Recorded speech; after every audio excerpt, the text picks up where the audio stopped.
If there were ever a crown for the JRPG throne, Final Fantasy VII would wear it proudly, spiky hair, buster sword, and all.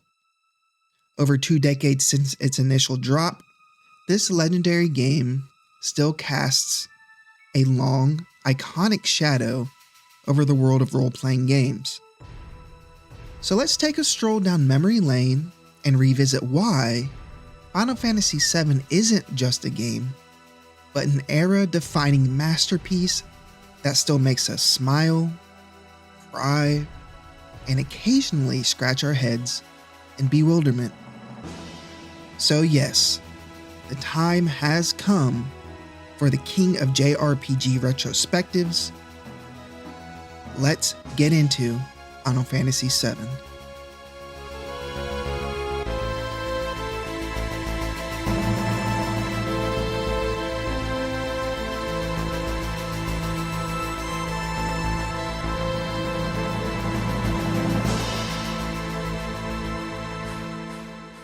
When Final Fantasy VII hit shelves in 1997, it did more than just push the boundaries of what a JRPG could be. It smashed them to pieces. Back in the day, most games featured stiff animations, simplistic storylines, but Final Fantasy VII arrived with pre-rendered backgrounds, cinematic cutscenes, and a narrative so rich, it practically demanded a director's chair. Suddenly, gamers weren't just playing a game, they were starring in an epic saga that pitted an angst-ridden mercenary against a corrupt mega-corporation with all the dramatic flair of a blockbuster movie. Remember stepping into Midgard for the first time? That dystopian cityscape where neon lights met industrial decay was more than just a backdrop. It was a character in its own right. It set the stage for a story that wove themes of environmentalism, corporate greed, and personal identity into a tapestry as intricate as the materia system itself. And yes, while you might have rolled your eyes at some of the melodrama, there was no denying that this game was filled with heart, soul, and a touch of theatrical brilliance. Final Fantasy VII's cast is as diverse as it is memorable. A veritable who's who of characters that adds layers of emotion, humor, and depth to the narrative. First, you have Cloud Strife, the reluctant hero with the most epic hair. Cloud's journey from a confused ex-soldier to a true hero is the stuff of legends. His gravity-defying hair wasn't the only thing that made him stand out. His internal struggles, dubious past, and quest for redemption made him a relatable, albeit brooding, protagonist. We are in the era of brooding protagonists here.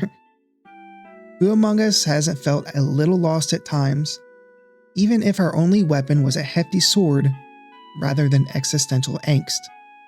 Then we have Tifa Lockhart, strength and compassion in equal measure. More than just a fierce fighter, Tifa embodies quiet determination and heartfelt support. As Cloud's childhood friend and confidant, her unwavering loyalty and emotional depth anchor the story in moments of both battle and introspection.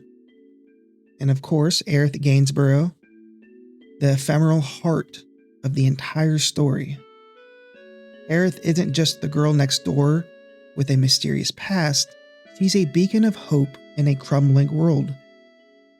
Her gentle nature and tragic destiny create one of the most poignant love stories in gaming history, leaving an impact that resonates long, decades long after the game ends. And we have Barrett Wallace, the fiery leader with a big heart. Barrett is the passionate leader of Avalanche, and he combines a rough exterior with a profound commitment to protecting the planet. His personal struggles and fierce determination add a layer of gritty realism to the fight against corporate greed. making him one of the most relatable figures in the game. Maybe not for his language, but at least for his motivations. And we have Nanaki, or Red 13, the wise and wily beast. This majestic wolf-like creature, whose true name is, as I said, Nanaki, is as fierce in battle as he is thoughtful in quieter moments. With a blend of animal instinct and profound wisdom, Red 13 provides both comic relief and philosophical commentary on nature and legacy. Then we have Yuffie, the spirited ninja with a heart of gold. A nimble and irreverent ninja, Yuffie's penchant for mischief and thievery initially masks a journey of self-discovery. Her evolution from a self-serving scavenger to a trusted ally underscores the transformative power of camaraderie and adds a lighthearted spark to the epic adventure. Then we have Vincent Valentine, the brooding enigma. Shrouded in mystery and haunted by a tragic past, Vincent Valentine is the quintessential anti-hero. With his gothic allure and hidden depths, he invites players to explore themes of redemption and the blurry line between monster and man. Next we have Sid Highwind, the grizzled dreamer. Sid's ambition to soar among the stars is as big as his gruff exterior.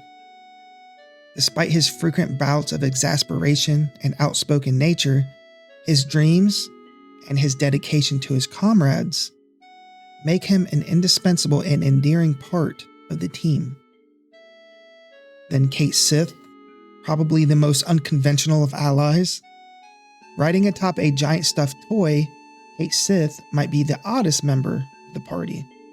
I used to think Kate Sith was the toy when I was little. I didn't know it was the little cat on top.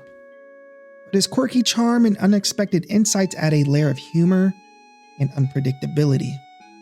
Operating under mysterious circumstances, his contributions prove that even the most unconventional heroes can play a crucial role in an epic tale. And finally, Jesus Christ, there's Sephiroth, the most iconic antagonist, perhaps, in gaming history. No cast list would be complete without mentioning Sephiroth. With his iconic silver hair, single wing, and a presence that commands both fear and fascination, he redefined what it means to be a villain. His complex backstory and relentless pursuit of his own agenda have cemented him as one of the most memorable antagonists in gaming history. Together, these characters weave a rich tapestry of personalities, each bringing their unique perspectives and personal journeys to a narrative that explores themes of identity, sacrifice, and redemption. So let's talk about these themes. At its core, Final Fantasy VII is more than just a thrilling RPG experience. It's a story with themes that resonate as deeply as the game's epic score. There's the theme of environmentalism and corporate greed. The polluted neon-lit streets and sprawl of Midgar isn't just an aesthetic choice, it's a stark warning. The Shinra Electric Power Company's reckless extraction of Mako energy mirrors some of our own real-world concerns about environmental exploitation and corporate overreach. Don't read too much into that. Final Fantasy VII uses its dystopian setting to remind us that unchecked ambition and greed can ravage the very world we depend upon. Then we have themes of identity and self-discovery. Cloud's journey is as much an internal struggle as it is an external battle against evil. His quest to uncover the truth about his past, his insecurities, and his true identity resonates with anyone who's ever felt lost or uncertain. The game masterfully blends and blurs the line between reality and memory, showing us that understanding who we are is a journey filled with twists, turns, and the occasional existential crisis. Then we have the power of relationships.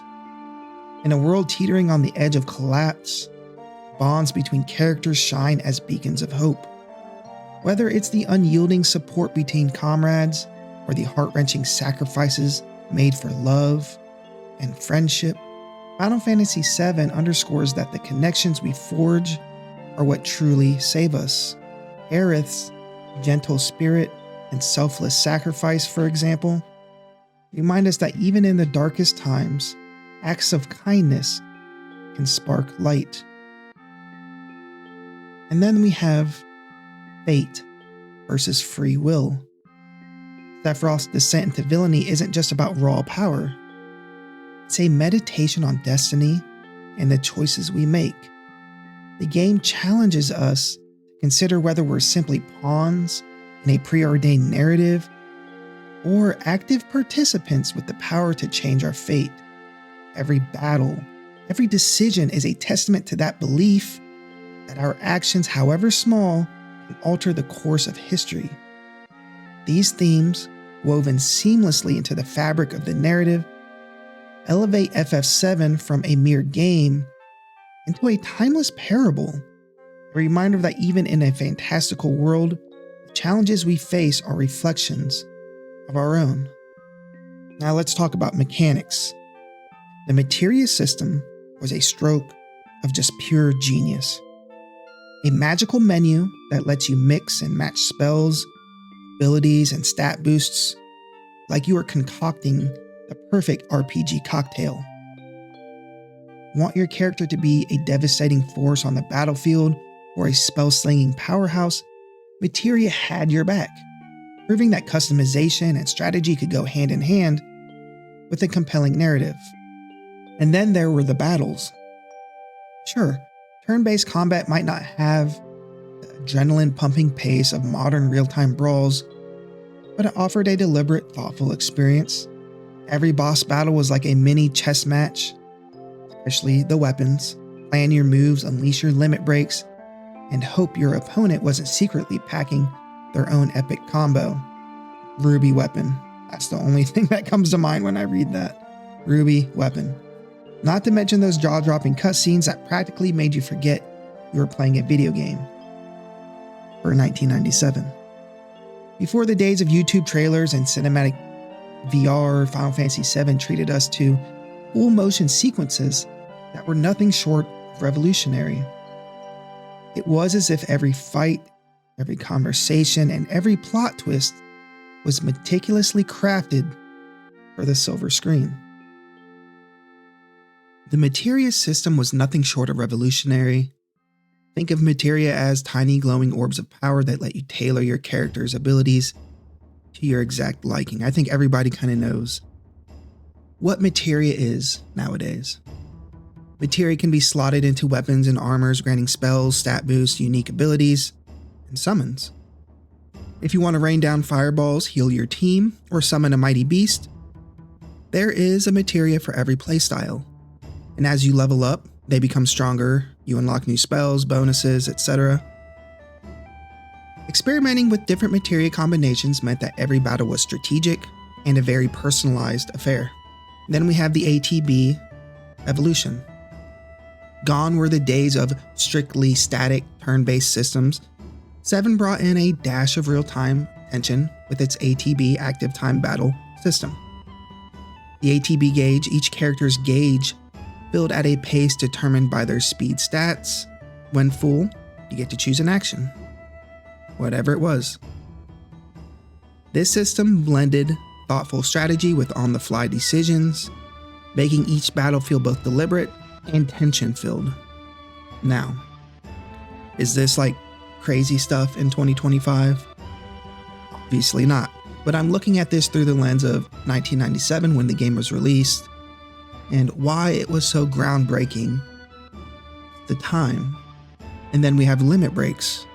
Every character in 7 had a set of personalized and unique limit breaks, special moves that deliver game-changing, over-the-top attacks.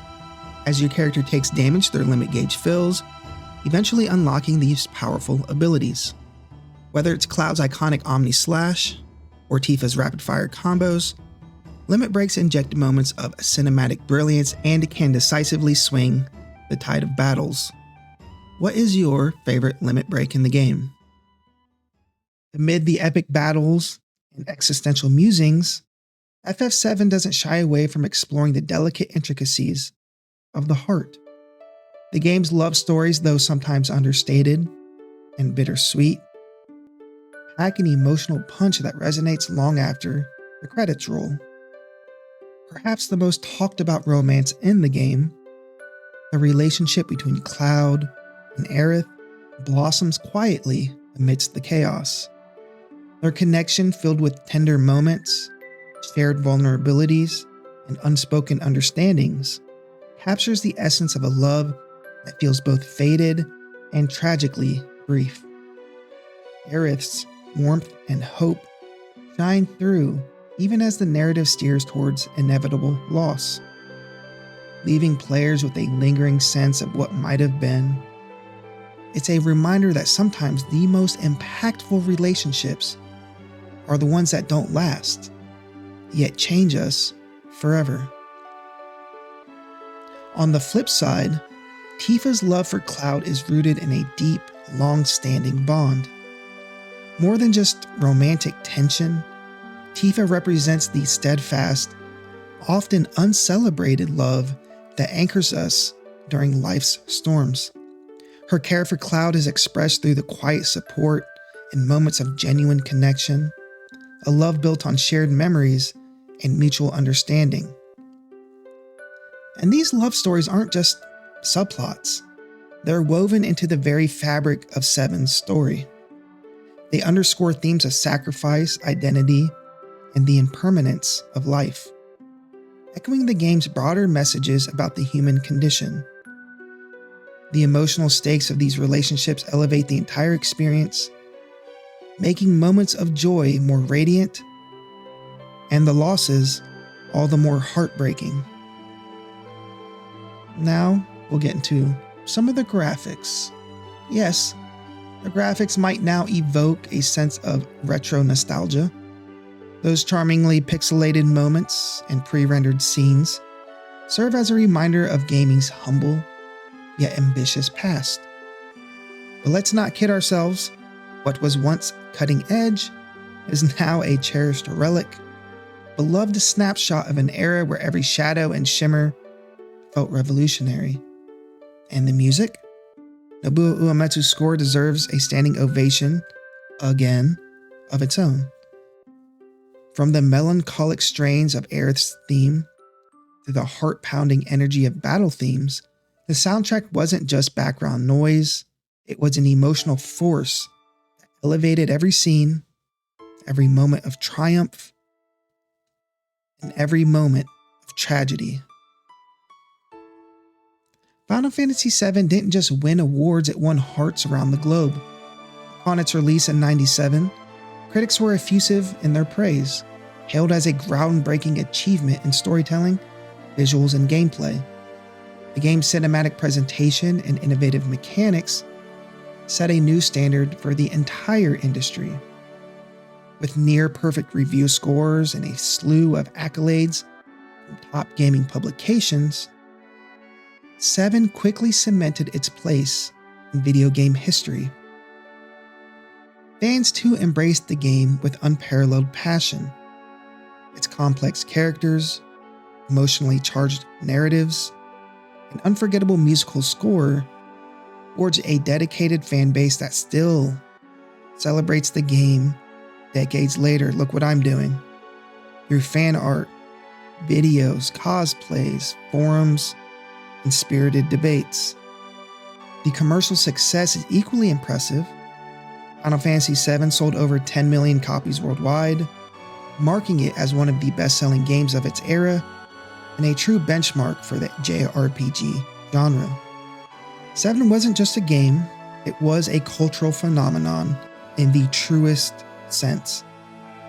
It opened the doors for countless JRPGs in the Western market, proving that deep storytelling and intricate gameplay could resonate with a global audience. It sparked a wave of imitators, influenced fashion trends. We still see echoes of those iconic costumes and hairstyles, and even inspired academic debates on its themes of identity, environment, and the very nature of heroism. Fast forward to today, and we've seen remakes and spin-offs that pay homage to the original, while daring to reimagine its magic for a new generation. The Final Fantasy VII Remake, with all its modern polish and expanded lore, is both a tribute and a reinvention, a reminder that even kings can adapt to changing times without ever losing their regal allure. Looking back, Final Fantasy VII stands tall as a monument in gaming history. It's the kind of game that made you believe that saving the world was as epic as any fairy tale, complete with twists, turns, and moments that left you questioning everything you thought you knew about heroes and villains. Whether you're a diehard fan who's replayed it more times than you can count, me, or a newcomer ready to experience its magic for the first time, Final Fantasy VII remains a timeless adventure. So, here's to Final Fantasy VII, the king of JRPGs. Long live the king, whose crown of influence shines brightly in the annals of gaming history. May its legacy continue to inspire, entertain, and remind us all that sometimes the game isn't just a game, it's an experience that stays with you forever.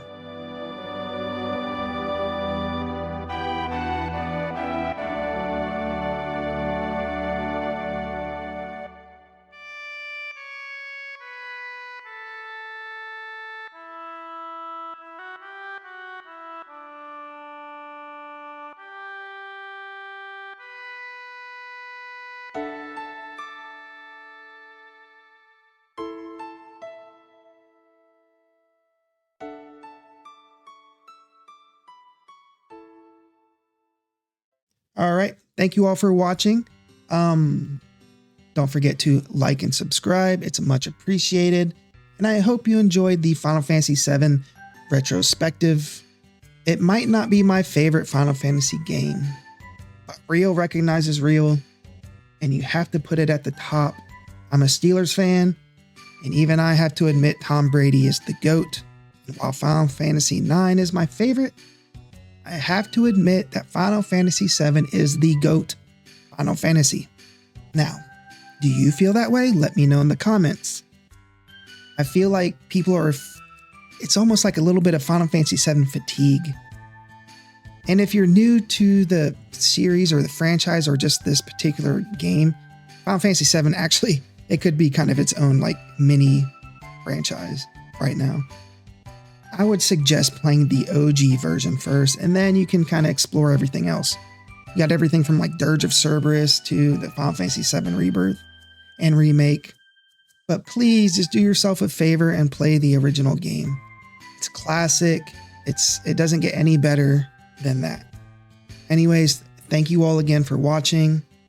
Have an amazing day, and God bless.